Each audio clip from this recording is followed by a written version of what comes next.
Благодарить тех, кто сегодня не побоялся выступить здесь, на этой сцене, потому что я знаю, что некоторым людям там поступали звонки с настоятельной рекомендацией не выступать сегодня на площадке КПРФ.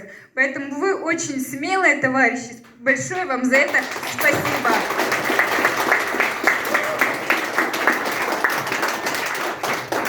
Ну что ж, друзья, праздничный концерт «Маяк Победы» объявляю закрытым. Ждем вас на юбилейное празднование Дня Победы в следующем году. Спасибо, друзья. Официальная часть завершена. Александр, Ксения, здесь у нас еще есть желающие выступить. Девушка. С праздником! Поздравляю с Днем Победы! Ветеранам все многие лета. Наслаждайтесь зарей расписной. Пусть поют соловьи до рассвета. Слава Родине нашей родной. Я бы спел.